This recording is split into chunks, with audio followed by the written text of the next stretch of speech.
बिस्मिल्लाहिर्रहमानिर्रहीम। अस्सलाम वालेकुम स्टूडेंट्स। आज जो हमारा नेक्स्ट टॉपिक है that is about the viruses. Previous lecture में हमने इस चैप्टर का इंट्रोडक्शन स्टार्ट किया था,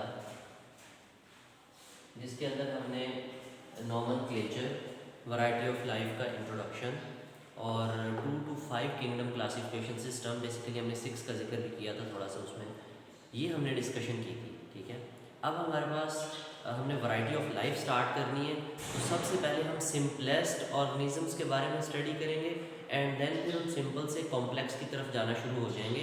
जैसे हमने लास्ट टाइम पढ़ा था कि हमारे पास सबसे यहाँ डायग्राम बनाई हुई थी हमने, सबसे नीचे हमारे पास बैक्टीरिया होते थे, फिर उसके बाद प्रोटिस्ट पे गए हम एंड देन फंजाई पे गए, प्लांट्स, एनिमल्स, वो सारे उन्हीं से निकलते चले गए। उसी तरतीब से हमारे पास टोटल 5 के 5 किंगडम्स होंगे, 5 चैप्टर्स होंगे उन किंगडम्स के ऊपर, हम 1 बाय 1 सबको स्टडी करेंगे। तो सबसे पहले हम वायरसेस के बारे में डिस्कस करते हैं कि वायरसेस क्या चीज़ें हैं। ठीक है, वो कहते हैं कि सेंचुरी अगो की बात है कि लुइस पास्चर और रॉबर्ट कूच जो थे, मतलब लुइस पास्चर की और रॉबर्ट कूच के दौर की कहानी है। ये 19th सेंचुरी की बात है। ठीक है, हालांकि वैक्सीन जो है हमारे पास वो 18th सेंचुरी में आ गई थी। ठीक है, पहली वैक्सीन वायरल डिजीज़ के अगेंस्ट ही आई थी, लेकिन तब हमें वायरसेस के बारे में इतनी जानकारी नहीं थी। वायरसेस का स्ट्रक्चर हमें नहीं पता होता था, उनकी बायोकेमिस्ट्री, उनकी बायोकेमिकल कंपोजिशन हमें पता नहीं होती थी कि इनके अंदर जो है वो मॉलिक्यूल्स कौन से हैं, क्या ये सेल हैं या नहीं हैं। तब किस नाम से जाना जाता था, मैं बताता हूँ आपको कि हमारे पास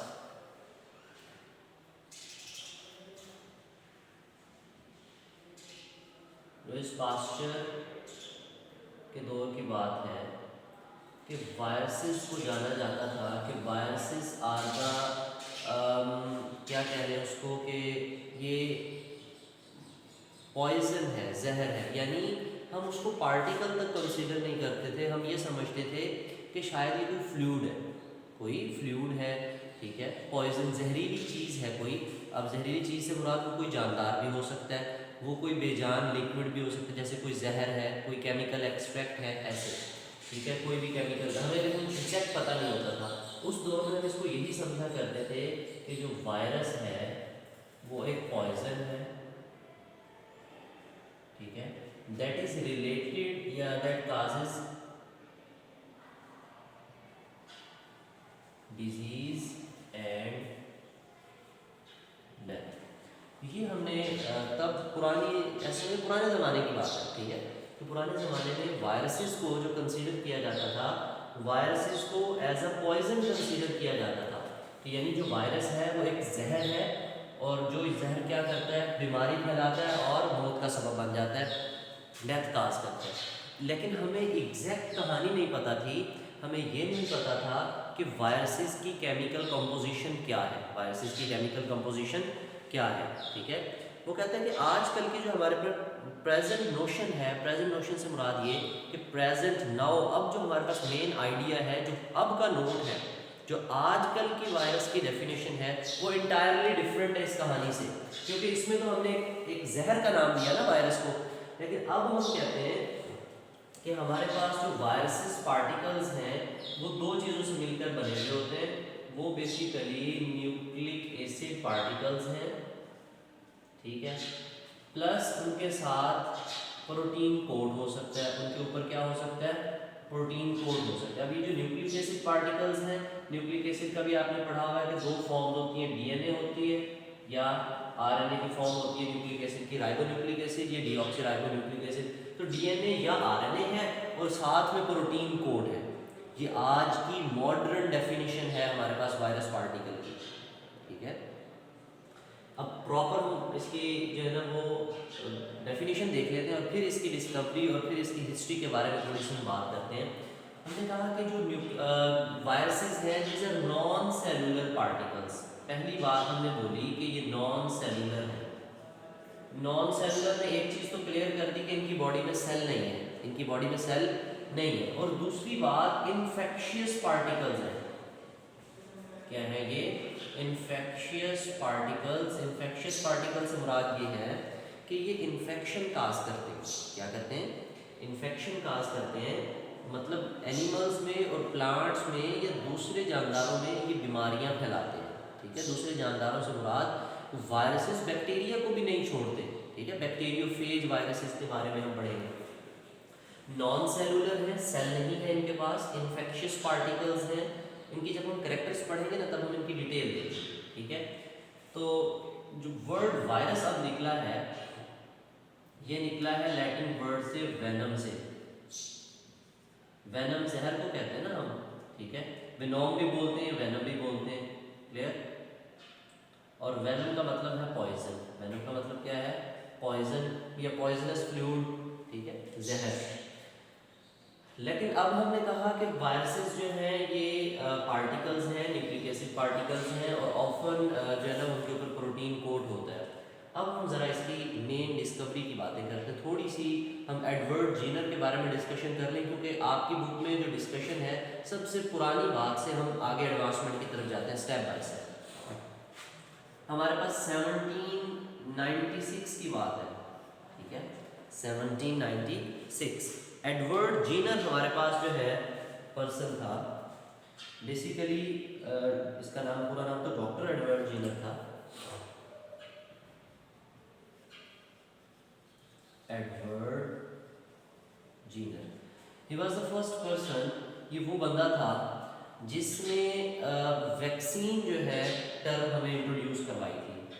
इसने एक काउपॉक्स डिजीज़ थी, काउपॉक्स, और दूसरी थी स्मॉल पॉक्स। एक चिकन पॉक्स भी होती है, वो डिफरेंट डिजीज़ है, वो ये स्मॉल पॉक्स या काउपॉक्स से रिलेटेड नहीं है। देखिए बेटा, जो काउपॉक्स और स्मॉल पॉक्स का कॉजेटिव एजेंट था, जो इनको फैलाने वाला वायरस था, वो ऑलमोस्ट सेम था, सेम क्लास से बिलोंग करता था, सेम जीनस थी उसकी, ठीक है। लेकिन ये थी कि स्मॉल पॉक्स एक सीवियर डिजीज़ थी, और जो काउपॉक्स थी ये माइल्ड डिजीज़ थी। माइल्ड से मुराद इसकी शिद्दत कम होती थी, स्मॉल पॉक्स की शिद्दत ज़्यादा होती थी। अब ये जो काउपॉक्स क्यों कहते हैं? क्योंकि ये गाय को बीमारी होती थी, जानवरों की डिजीज़ थी, जानवरों को ये वायरस जब अटैक करता था उनके ऊपर उस नोयत की जो है ना वो ब्लिस्टर या पॉक्स नहीं बनते थे जितने जब वो ह्यूमन बीइंग के ऊपर अटैक करता था तो उनकी बॉडी के ऊपर छोटे छोटे पॉक्स बनते थे, ठीक है। इनका सेम कॉजेटिव एजेंट सेम था, लेकिन तब हमें वायरस के बारे में इतना हाव नहीं थी, इतना नहीं पता था, इतनी डिटेल स्ट्रक्चर उसके बारे में नहीं पता थी जितनी आज हमें पता है, ठीक है। हम भी पुराने ज़माने की बात कर रहे हैं। हमने कहा एडवर्ड जीनर ने वैक्सीन इंट्रोड्यूस करवाई। उसने काउपॉक्स वायरस जो था, जो कि काउपॉक्स इन्फेक्टेड थी, यानी गाय के जहाँ से उसके मेमरी ग्लैंड्स होते हैं उनके ऊपर ये छाले निकलते हैं, पॉक्स बनते हैं, ठीक है। जो मिल्क मेड होते थे जब वो दूध निकालते थे गाय भैंस का, तो उनके हाथों को उन पस सेल्स में से, मतलब उन ब्लिस्टर्स में से पस सेल्स लग जाते थे। बाय एनी मीन, किसी भी तरीके से उनको कहीं कट शट लगा हो या किसी भी तरीके से वो जो पस सेल होते थे वो गवाला या गवालन जो मिल्क मेड होते थे उनकी बॉडी में चले जाते थे, ठीक है। चले जाते होंगे ऑब्वियसली, लेकिन उनको पता नहीं होता था, तो वो ऑटोमेटिकली खुद ब खुद इम्यून हो जाते थे, उनको स्मॉल पॉक्स डिजीज़ नहीं होती थी। यानी अगर पूरी एक आबादी है, उस आबादी में वबा फैली है स्मॉल पॉक्स की, तो जो ख़ास तौर पे मिल्क मेड हुआ करते थे वो बच जाते थे, बाकी लोगों को बीमारी हो जाती थी।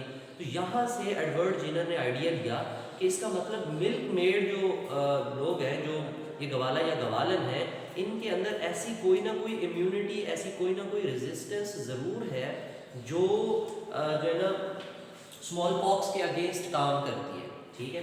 फिर इसने क्या किया, इसने एक सारा नीलम, मैंने वैक्सीन का टॉपिक आपको पढ़ाया था मैट्रिक में, तो आप डिटेल लेक्चर देख सकते हैं। सारा नीलम एक हमारे वो थी गवालन थी, उसके हाथों से इसने पस सेल लिए, और एक 12 साल बच्चा था जेम्स फिप्स, उसकी बॉडी के ऊपर उसने जो है इनको इनोकुलेट किया। इनोकुलेट किया से मुराद ये है कि उसने इंजेक्ट किया उस जेम्स फिप्स के अंदर काउपॉक्स के जो है ना वो वायरस को या पस सेल्स को, ठीक है। तो उसने तकरीबन 6 से 8 हफ्तों के बाद, 6 वीक्स बाद जो है ना उसने उस बच्चे की बॉडी के अंदर स्मॉल पॉक्स के वायरस जो है ना, इन्फेक्टेड पर्सन से स्मॉल पॉक्स वायरस लिया, यानी स्मॉल पॉक्स जो पॉक्स थे उनके अंदर से पस ली, और जो है ना वो उसी बच्चे को इंजेक्ट की जिसके अंदर उसने पहले काउ पॉक्स इंजेक्ट किए थे। अच्छा, काउ पॉक्स के वायरस या पस से जब उसने इंजेक्ट किए थे तो बच्चे को फीवर हुआ था, ठीक है, बुखार हुआ था बच्चे को, लेकिन कुछ दिन बाद जो है वो बच्चा रिकवर हो गया फीवर से, जैसे फीवर से रिकवर हो तो उसने स्मॉल पॉक्स के जब वायरस या पस सेल्स उसने इनोकुलेट किए, इंजेक्ट किए, तो उस बच्चे को स्मॉल पॉक्स की डिजीज़ नहीं हुई, ठीक है। तो यहाँ से उसने जो है एक टर्म इंट्रोड्यूस करवाई, दैट इज़ वैक्सीन, ठीक है।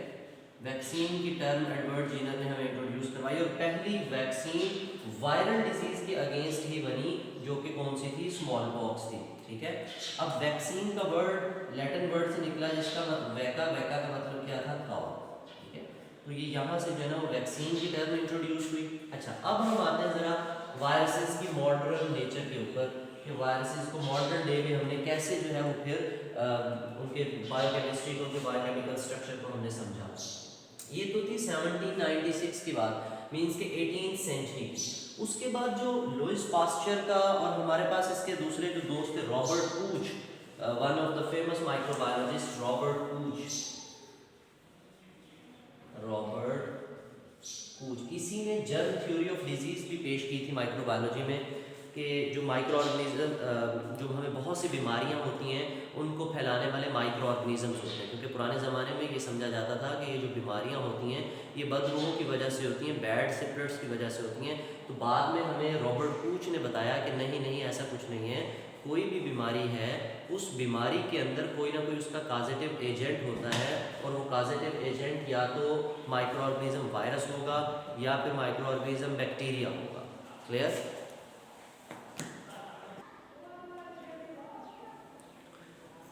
अच्छा, हम बात कर रहे थे कि हमारे पास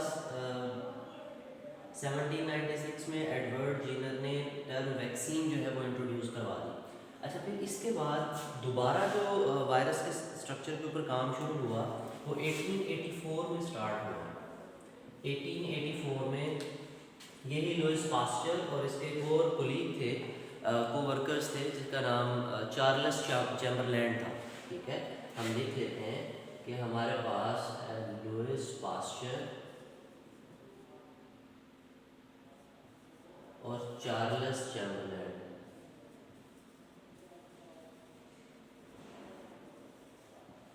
इन दोनों ने एक एक्सपेरिमेंट किया। उसके अंदर इन्होंने एक ऑब्जर्वेशन किया। उस ऑब्जर्वेशन के अकॉर्डिंग इन्होंने कहा कि जो बैक्टीरिया है, they can not pass through the porcelain filter paper, they can not pass through the filter paper. ये फिल्टर पेपर में से पास नहीं हो सकता, यानी बैक्टीरिया जो है वो फिल्टर पेपर से पास नहीं हो सकता। लेकिन फिर उन्होंने साथ में ऑब्जर्वेशन ये की कि एक एजेंट है, रेबीज काजिंग एजेंट। रेबीज एक डिजीज़ है जो कि रैबिड डॉग के काटने की वजह से होती है। पागल कुत्ता या जितने भी रोडेंट्स, कुतरने वाले जानदार हैं जो दांत काट सकते हैं आपको, उन जानदारों के अंदर किसी भी तरीके से ये वायरस अगर चला जाए तो वो उनका नर्वस सिस्टम पे अटैक करते हैं। बावला कुत्ता, पागल हो जाता है कुत्ता ना, फिर वो आगे उसके उस जानदार के सलाइवा के अंदर ये वायरस आना शुरू हो जाता है। जैसे आपने मलेरिया के प्लाज्मोडियम के बारे में पढ़ा था कि प्लाज्मोडियम जो वो मच्छर के ज़रिए हमारी बॉडी में आता है, तो इसी तरह फिर वो जब हमें काटते हैं तो उनके सलाइवा के ज़रिए इस वायरस के जरासीम, ये वायरस हमारी बॉडी के अंदर जाता है और हमें जो है ना वो रेबीज़ काज करता है। उन्होंने कहा कि जो रेबीज़ काजिंग एजेंट है ये फिल्टर पेपर से फिल्टर नहीं होता, ये पास हो जाता है फिल्टर पेपर के अंदर से। ये उन्होंने ऑब्जर्वेशन की, ठीक है। अभी वो कहानी उन्होंने मतलब एक्सपेरिमेंट नहीं किया, उन्होंने बस ये बताया कि जो रेबीज़ काजिंग एजेंट है ना, जो भी चीज़ रेबीज़ काज करती है वो फिल्टर पेपर में से गुजर जाता है, लेकिन बैक्टीरिया जो है वो फिल्टर पेपर से नहीं गुजरता। तो यहाँ से उन्होंने रेबीज़ काजिंग जो एजेंट था उसको ये तो वाज़ेह किया कि ये बैक्टीरिया नहीं हो सकता, यानी बैक्टीरिया की वजह से रेबीज़ नहीं होती, क्योंकि बैक्टीरिया तो फिल्टर पेपर से गुजर ही नहीं सकते, ठीक है। एक ये ऑब्जर्वेशन। इसके कुछ अर्सा बाद 1892 के अंदर 1892 के अंदर हमारे पास एवानोस्की आया। एवानोस्की डिमिट्री इसका पूरा नाम था।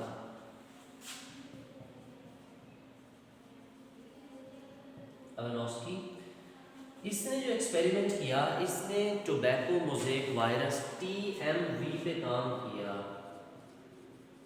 टोबैको मोज़ेक वायरस पे काम किया। इसने देखा एक बीमारी है जो टोबैको, ये जो हम सिगरेट में डाल के पीते हैं टोबैको, इस टोबैको का प्लांट होता है, दरख्त होता है, दरख्त से मुराद इतना बड़ा दरख्त नहीं होता, हर है छोटी सी बूटी होती है, ठीक है, प्लांट स्ट्रक्चर है इसका। उसके पत्ते जो होते हैं ना उनको एज अ टोबैको लीव्स कहा जाता है। उनके पत्तों को सुखा के और उनको डिफरेंट ड्राइंग टेक्निक्स हैं उनके ज़रिए टोबैको में कन्वर्ट किया जाता है। तो टोबैको मोज़ेक वायरस उस टोबैको के पत्तों को ख़राब करता था, उस पौधे के पत्तों को क्या करता था, ख़राब करता था। अब ज़रा देखें इसकी इसी थ्योरी को जो लुईस पास्चर और चार्ल्स चैम्बरलैंड की थी उसको ये एवानोस्की यूज़ करेगा और एक्सपेरिमेंट करेगा। इसने क्या किया, इसने टोबैको मोज़ेक जो प्लांट था, टोबैको प्लांट जो इफेक्टेड लीव्स थे, इसने वो क्या लिए, लीव्स लिए, उनको ग्राउंड अप किया, ग्राइंड की सेकंड फॉर्म है उनको पीसा, उसका जूस एक्सट्रैक्ट किया, यानी उसका जूस बनाया, ठीक है। अब ये जो उसके पास जूस आ गया, उसने उस जूस को फिल्टर किया। आप खुद सोचे जब उसने फिल्टर किया तो तमाम बैक्टीरिया जो है वो फिल्टर पेपर के ऊपर रह गए। अभी जहन में रखें कि जो टोबैको मोज़ेक वायरस जो उस फ्लूइड जूस के अंदर था वो फिल्टर नहीं हुआ होगा, वो नीचे फिल्ट्रेट में आ गया। किसमें आ गया, फिल्ट्रेट में, ठीक है, यानी बैक्टीरिया तो सारे अलहदा हो गए। अब जब उसने इस फिल्ट्रेट को, बैक्टीरिया फ्री फिल्ट्रेट है लेकिन इसमें टोबैको मोज़ेक वायरस है, लेकिन तब पता नहीं था ना, उसने इस फिल्ट्रेट को हेल्दी लीव्स के ऊपर अप्लाई किया, हेल्दी लीव्स के ऊपर क्या किया, अप्लाई किया।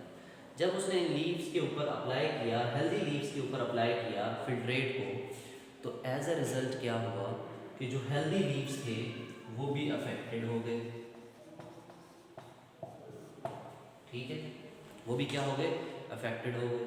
तो यहाँ से उसने बताया कि हमारे पास कोई ना कोई एजेंट ज़रूर है कि presence of some filter passing. उसने कहा कि कुछ ऐसे जानदार हैं जो हमें आम आँख से तो नज़र नहीं आते, आम आँख से तो नज़र, ये अल्ट्रा माइक्रोस्कोपिक है, ultra microscopic disease causing agents हैं। एक तो अल्ट्रा माइक्रोस्कोपिक है, यानी आम माइक्रोस्कोप से नज़र नहीं आते, इलेक्ट्रॉन माइक्रोस्कोप से इनको देखना पड़ता है, लाइट माइक्रोस्कोप से ये नज़र नहीं आते। अल्ट्रा माइक्रोस्कोपिक है और डिजीज़ काजिंग एजेंट्स हैं, अल्ट्रा माइक्रोस्कोपिक है और डिजीज़ काजिंग एजेंट्स हैं, जो कि हमें जो है वो उसमें नज़र क्या कहते हैं, आम माइक्रोस्कोप में नज़र नहीं आते, बहुत छोटे पार्टिकल्स हैं, ठीक है, और वो एग्जिस्ट करते हैं, जो बहुत सी बीमारियों का सबब है, यानी इन्फेक्शियस है, इन्फेक्शियस पार्टिकल बहुत सी बीमारियां फैलाते हैं, ठीक है। तो ये यहाँ पे एवानोस्की ने हमें ये हिंट दिया। अच्छा, अभी इसका जो है ना वो कहानी पूरी हुई नहीं है, ठीक है। उसके बाद फिर हमारे पास 1935 के अंदर बल्कि दो बीमारियां और भी डिस्कवर हुई। 1898 के अंदर माउथ और फुट की डिजीज़ आई। माउथ और फुट की डिजीज़ बेटे ये वायरस हर्पीज सिम्प्लेक्स वायरस है, हर्पीज वायरस से बीमारी होती है, ये मुंह के गिर्द छाले बन जाते हैं, ठीक है, ये पाँवों के अंदर एथलीट फूट की बीमारी आती है, ठीक है, वो डिफरेंट रीजंस है एथलीट फूट की, लेकिन पाँवों के अंदर हर्पीज के ब्लिस्टर से बन जाते हैं। इसके अलावा हमारे पास 1901 में येलो फीवर आया। येलो फीवर के अंदर क्या होता था कि जैसे जॉन्डिस हो जाता है, यरकान हो जाता है, पीला यरकान जिसको बोलते हैं, बॉडी सारी येलोश हो जाती है, उसमें हेपेटाइटिस का प्रॉब्लम आता था, तो उसको उन्होंने डायग्नोस किया कि येलो फीवर जो है वो भी कुछ इसी तरह के पार्टिकल्स की वजह से होता है। फिर हमारे पास 1935 के अंदर, 1935 के अंदर स्टैनले आया। 1935 के अंदर स्टैनले ने टोबैको मोज़ेक वायरस का स्ट्रक्चर वो इल्यूसिडेट किया, वो उसका स्ट्रक्चर निकाला, बनाया, मतलब उसकी बायोकेमिस्ट्री निकाल के हमें बताई। जब इसने 1935 में पहला टोबैको मोज़ेक वायरस इसको क्रिस्टल बनाया, क्रिस्टलाइज किया। देखें, क्रिस्टलाइज से मुराद ये है कि जब हमने कोई भी ऑर्गेनिज्म, कोई भी मॉलिक्यूल पढ़ना होता है, हम उसको पहले क्रिस्टलाइज करते हैं, क्रिस्टलाइजेशन टेक्निक्स हैं हमारे पास। उसके ज़रिए क्रिस्टलाइज करते हैं, फिर उस क्रिस्टल को एक्सरे डायफ्रैक्शन पैटर्न के थ्रू हम उसका एक्सरे डायफ्रैक्शन पैटर्न लेते हैं, फिर उसके बाद डिफरेंट हमारे पास सॉफ्टवेयर्स हैं, हम उस सॉफ्टवेयर के अंदर उस क्रिस्टल्स का स्ट्रक्चर बनाते हैं, उसकी प्रोटीन बनाते हैं, फिर उस प्रोटीन के बारे में या उस मॉलिक्यूल के बारे में हम देखते हैं ये प्रोटीन है, ये वाटर मॉलिक्यूल है, ये क्या चीज़ें हैं, वो सारी की सारी हमें चीज़ें बताते हैं। जब हमने इसको क्रिस्टल बनाया इस वायरस को, उसके स्ट्रक्चर की हमने कंप्लीट इन्फॉर्मेशन दी, तो हमें पता चला सेम क्या बात पता चली जो आजकल मॉडर्न है कि ये न्यूक्लिक एसिड पार्टिकल्स हैं और ऑफन डीएनए या आरएनए होते हैं इनके पास, और साथ में प्रोटीन कोड होता है। साथ में क्या होता है? प्रोटीन कोड, यानी डीएनए या आरएनए न्यूक्लिक एसिड्स एक चीज़ होगी, या डीएनए होगा या आरएनए होगा, और साथ में उनके ऊपर क्या होगा? प्रोटीन कोड होगा। ठीक है, तो ये हमारे पास जब ये बात आई तो तब हमें पता चला कि वायरसेस जो हैं वो नॉन सेलुलर हैं, सेल नहीं है उनके अंदर, लेकिन प्रोटीन वगैरह रखते हैं, प्रोटीन कोड है। ये पूरी की पूरी हिस्ट्री थी वायरस की डिस्कवरी में। यानी पहले यही कहा जाता था ये पॉइजन है, डिजीज और डेथ काज करता है, बाद में पता चला ये न्यूक्लिक एसिड पार्टिकल्स हैं, इनके ऊपर प्रोटीन होती है, नॉन सेलुलर है, इन्फेक्शियस पार्टिकल्स हैं, वेनम का मतलब पॉइजन है। 1796 में एडवर्ड जीनर ने small pox first viral disease थी जिसके अगेंस्ट वैक्सीन निकाली, वैकामिन काउ है। 1888 के अंदर लुईस पास्चर और चार्ल्स चैम्बरलैंड ने बताया कि बैक्टीरिया पोर्सिलिन फिल्टर पेपर से नहीं गुजर सकते, लेकिन रेबिस काजिंग एजेंट गुजर जाता है। 1892 के अंदर एवनॉस्की आया, उसने हमें टोबैको मोज़ेक वायरस के बारे में एक्सपेरिमेंट करके दिया, और उसके बाद 1898 में 1901 में माउथ और फूड डिजीजेज येलो फीवर आया। 1935 में पहला वायरस है उसको क्रिस्टलाइज किया, उसके स्ट्रक्चर को हमने स्टडी किया। अब एक लास्ट छोटी सी डेफिनेशन है, what is virology? The study of virus is called virology. The study the branch of biology which deals with the study of viruses is called virology. यानी हम यहाँ पे लिख लेते हैं वायरोलॉजी बेटा क्या है? Study of viruses. ठीक है, अच्छा जी, इसको हम एक दफ़ा रीडिंग कर लेते हैं। पेज नंबर है हमारे पास 72। About a century ago, at the time of the Louis Pasteur and Robert Koch, the word virus was generally referred to as a poison associated with disease and death. The present notion of the virus is entirely different. Now viruses are recognized as a particle of the nucleic acid, often with the protein code. They replicate in the living cells and may cause disease such as influenza, hepatitis, smallpox and AIDS. In this section, the focus is on the properties of the virus and life cycle of the bacterial virus, also known as bacteriophage. Some disease caused by bacteria shall also be discussed in this section. The branch of biology deals with the study of viruses is known as virology. Characteristics हैं इसकी, the word virus is derived from the Latin word venom meaning poisonous fluid. It can be defined as non-cellular infectious entities which can enter either RNA or DNA, normally encased in a proteinaceous coat and produce only in living cell. सिर्फ जिंदा sales के अंदर ना तो ये अपनी energy खुद बना सकते हैं, ना अपनी प्रोटीन खुद बना सकते हैं। ये होस्ट सेल जिस जिंदा जानदार के सेल में रहेंगे, चाहे वो बैक्टीरिया के सेल में रहे वायरस, वहाँ अपनी रेप्लिकेशन करेंगे and then transfer themselves efficiently to the other cell. Some viral diseases have been known for centuries. In fact, the first infectious disease against which effective method of prevention was developed was the viral disease. In 1796, Edward Jenner first vaccinated an 8-year-old boy with material removed from the cowpox lesion on the hand of the milkmaid. After 6 weeks, the boy was inoculated with pus from the smallpox victim, but he did not develop the disease. Later, Jenner used the material for vaccination from the cowpox lesion and successfully vaccinated 23 persons. 23 लोगों को फिर vaccination भी की थी.